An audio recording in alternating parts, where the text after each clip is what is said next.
possible after checking all possible issue, nakikita natin yung nakikita natin yung pinaka main problem niya. So ito yung pinaka main problem natin guys, itong nasa dalawang to. Check natin itong dalawang to kasi dito natin nakikita kung last na gagalawin ko. So ito yung last nating so yun guys, ito yung last nating check. Kasi na ko na dito ang main problem niya. Ito. Itong maliit na to, starter relay. So yan, bubunutin ko muna kasi meron akong isa dito. Ito. Galing doon sa isang motor na naka-standby at ating ipagpalit muna. Kung ito ba ay yan check muna natin yung panel bago natin bunutin. Baka sabihin ito.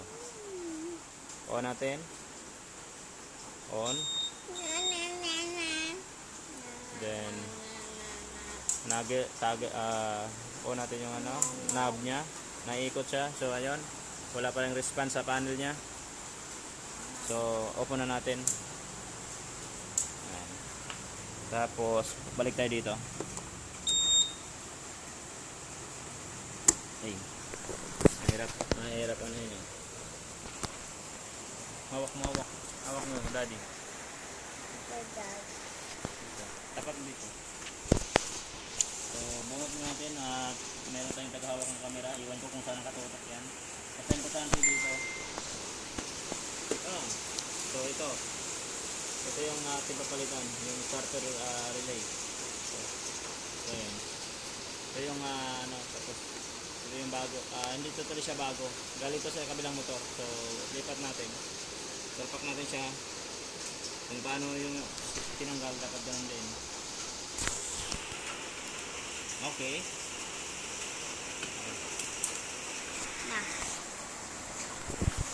So iwan ko kung nakatutok pa yun. So may pinahawak pa yung So ito guys, ito yung pinalit natin na bago. So balik tayo dito sa panel. Okay. On natin.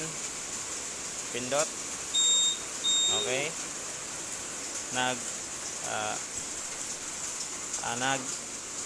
Ikotin natin yung niya. Ayan.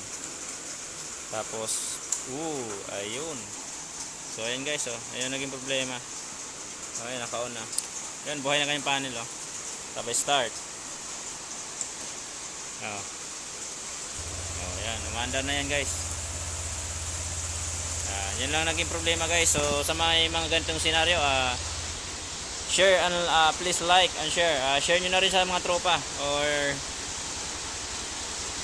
sa mga baka may issue kayo na ganito.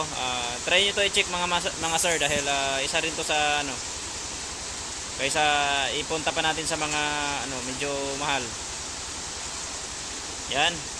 Yun lang po ang ating natin guys. Yan. Nawala siya ng panel at ayaw pa-start dahil walang dahil nga hindi natin mapapa-start dahil dito sira yung starter relay niya. So yun lamang guys, maraming salamat at